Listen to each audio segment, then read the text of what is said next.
Okay, I'm on the side because it's raining, and this is the perfect time to scout, is in the rain, especially drizzling rain like this, because I wear rubber boots, and I've got a rain suit on right now, and so by tomorrow my smell and scent mostly will be washed away.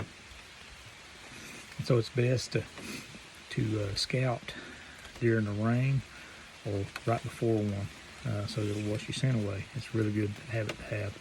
But also, another thing I was going to tell you, a lot of people, those rubs that I found, a lot of people are going to say, well, it's not a big buck because they're not big rubs.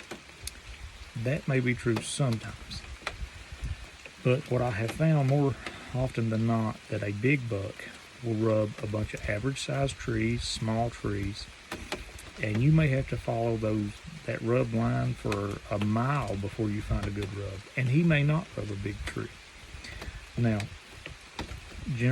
generally speaking, a big rub is probably made by a bigger buck, but that's not always the case. Now, that's generally speaking, but never think that just because it's a small rub, it's a small buck. Plenty of times, big bucks will rub smaller trees, probably more often than they rub big trees. Now, there might be big bucks that only rub big trees, but for the most part that I've always found, they'll rub smaller trees more often. Now, the other thing I wanted to say is, one thing that I found pretty consistent is if they're snapping trees on a rub line that are about your thumb size or bigger than your thumb size, like some of those trees that deer was snapping was double the size of my thumb, that deer probably has taller tines.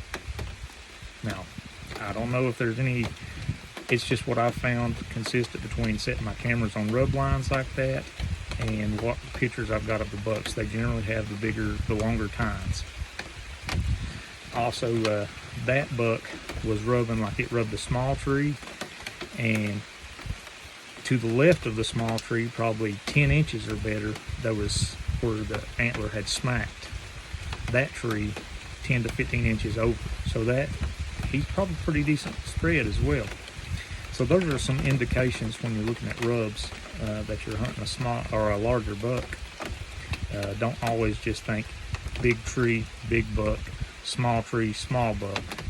Although most of the time bigger bucks or bigger rubs do come from bigger bucks, that ain't always the case.